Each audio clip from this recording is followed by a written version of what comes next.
Hello swimmers, welcome to the OSS weekly update. I'm sorry I can't be with you live today. Just some logistics problems with travel and the family meant it just was not going to happen today. I'm really sorry, but I'll be more than happy to run through the Facebook questions a little bit later this afternoon and do my best to send links with drills, demonstrations, answers to questions, examples, or whatever it is that pops up. And I do enjoy reading those actually. So thank you for that sort of engagement dynamic that we were hoping for. So that's really good.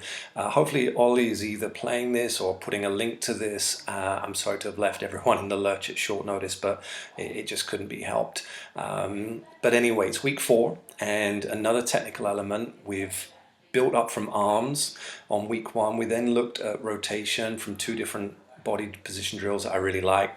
And week 4, I'm going to look at leg kick now. So this little segment, we're just going to really focus on the technical elements of the legs. And this week's drill, the glute kick, is an absolute favorite of mine. We kind of stole this from the world of Pilates. They have a fantastic floor-based exercise that works on the lower back and the glutes. And if you just recreate that, it's pretty much accurate. Just have a quick search on YouTube, Pilates swimmer movement. It literally recreates the full stroke front crawl leg kick. We're looking for a straight leg up sweep and then a little bit of a bend on the down. And where we often go wrong is having a sort of a two-way pivot. Let me get back on camera. A two-way pivot from the knee. So you pull yourself backwards before you push yourself forwards.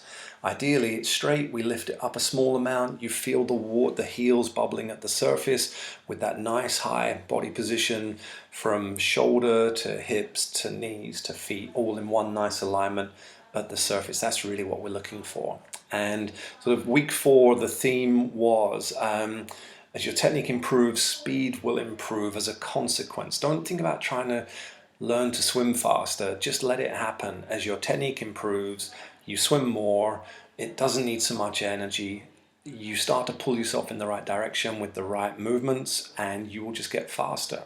So we looked at the arms, we looked at the body position, and now legs. So vitally important because they can do so much damage. They can sink you very quickly. They can sink you, plus they use a lot of energy, oxygen. So it's like a double whammy in a negative sense. So look at the legs. Hopefully where you are, the water's getting a bit warmer. If you've got access to a pool, this drill is done really well with each push-off. Use the speed of the push-off, and that will really give you some momentum. Stay up on the surface, flutter kick, feel the big toes lightly brushing against each other. If you can point the feet backwards so the toes are pointing at the wall you're swimming away from, you'll be so much better. What we don't want is sort of like the lower leg 90 degrees at the ankle and the toes pointing down, because the water will meet that, there'll be a backwash, and then again they will sink really rapidly. So first sort of technical point, try to feel the big toes lightly brushing against each other. It's very hard for the feet to point down. If you can feel that, mobilize them maybe with some ankle circling before you even get into the water. That would be helpful. Feel the big toes lightly brushing to keep the feet pointed backwards. Be careful, warm up, perform it gently. It's quite aggressive on the lower leg, can lead to a lot of cramping. If you are allowed to wear fins, I find fins a nice natural way to introduce that mobility at the ankle that is so desired in the world of swimming. It's not just about only being pointed backwards and sort of moving up and down, but if you can actually mobilize the ankle, you'll get that sort of little downbeat undulation, which will give you that little bit of propulsion. We know legs are nowhere near as propulsive as the arms, not even by a long shot. It's like anywhere from 90% arms to 10% legs in a good swimmer. But what they can do is create so many problems. And personally, the legs are where a lot of things go wrong. Sink the back end, lower the body position, needing a lot of air, needing a lot of energy, and just making long distance relaxed swimming so much harder. So work on the leg kick and you'll really, really improve. The other thing to think about, you should experience, a while ago we had someone question like, how do you know when you're getting it right? If you can try to feel the heels just kind of bubbling at the surface, the big toes, as I mentioned, lightly brushing, but the heels bubbling, not breaking through the surface of the water, kicking air doesn't help. That's not going to be useful. But the heels just bubbling at the surface, that's going to be really good. I mentioned the straight leg up sweep.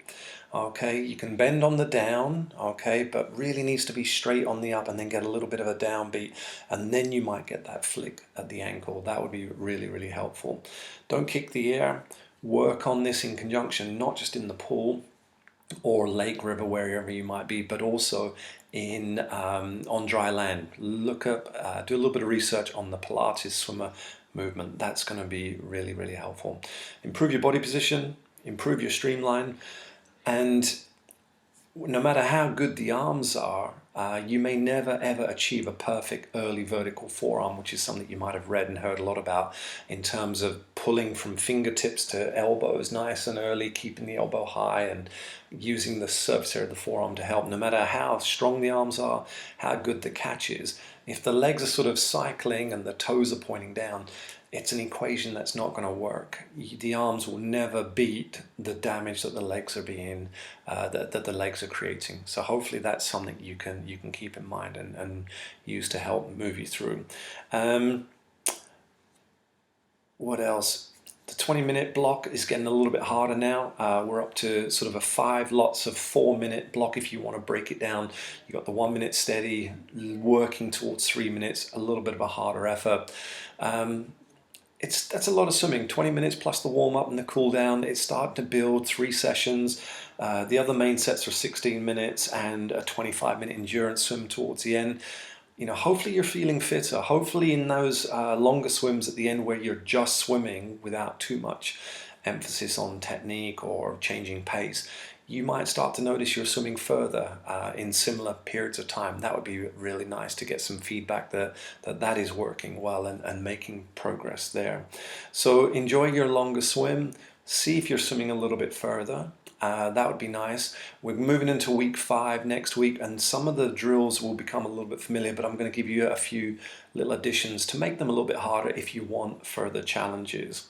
Like I said, drop me a line down at swimfortry.com if you need extra help. Our lessons have started in full. It'd be great to see you. We've got one-to-one lessons if we can be of help, and fitness work, and we have a lake available in Essex on Saturday mornings. So, and again, I'll be looking at this as soon as I can on the Facebook Live page to see if I can answer any more questions.